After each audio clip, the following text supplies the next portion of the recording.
Excel 2010 étant un tableur, vous avez la possibilité d'y effectuer différents types de calculs à l'intérieur même donc de votre document. Nous allons donc voir dans cette vidéo formation quelles sont les bases à connaître pour pouvoir effectuer un calcul simple sans aucun problème. Donc tout d'abord, vous devez sélectionner la cellule dans laquelle vous souhaitez effectuer un calcul. Donc par exemple ici, je vais sélectionner cette cellule-ci comme ceci.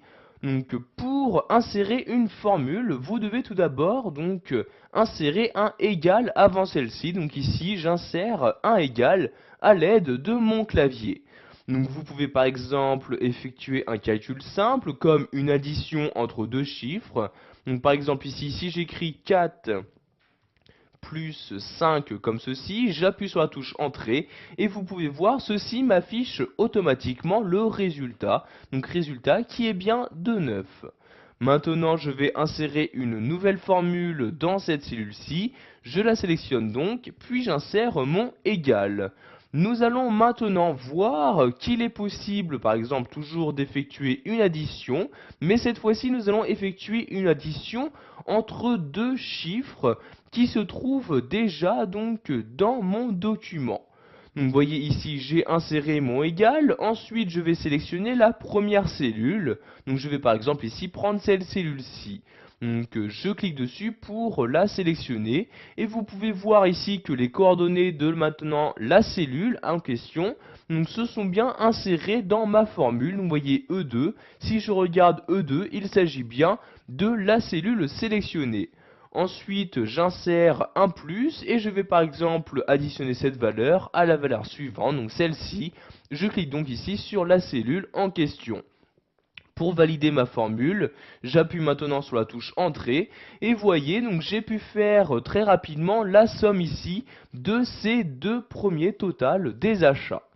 Donc l'avantage d'utiliser les formules est que maintenant si je modifie une somme ici des achats, donc par exemple ici à la place de 155 je vais mettre 200 comme ceci, donc vous voyez j'insère 200, j'appuie sur la touche entrée, donc vous pouvez voir ici que la valeur a été modifiée, mais en même temps également le résultat de ma formule qui utilisait donc cette valeur a également été modifié pour s'adapter aux nouvelles données que j'ai choisi d'insérer dans mon document.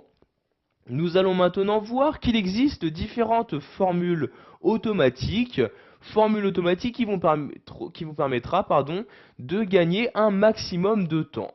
Donc si par exemple je souhaite ici faire une somme du total des achats, donc additionner tous ces totaux-ci, je vais devoir utiliser une formule automatique pour pouvoir le faire très rapidement.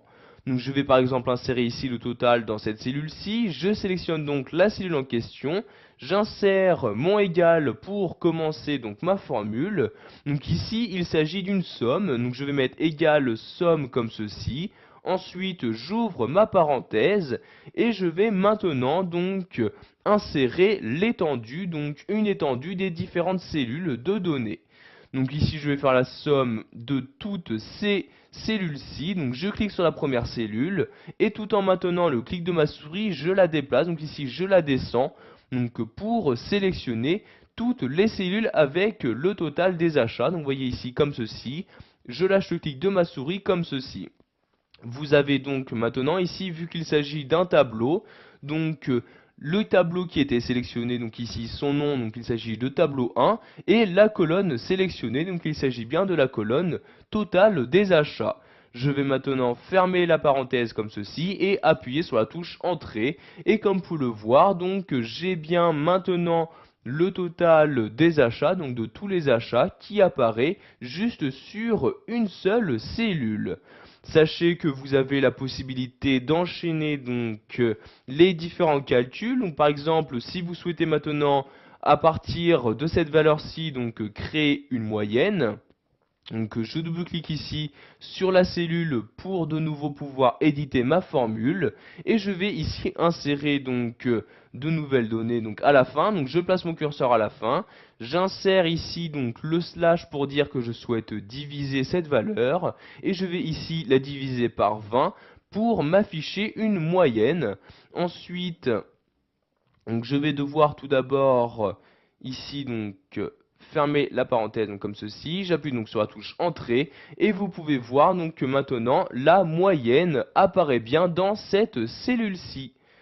Voilà, vous savez maintenant comment effectuer un calcul simple dans Excel 2010. Vous savez donc tout d'abord qu'avant chaque formule, vous devrez insérer le signe égal.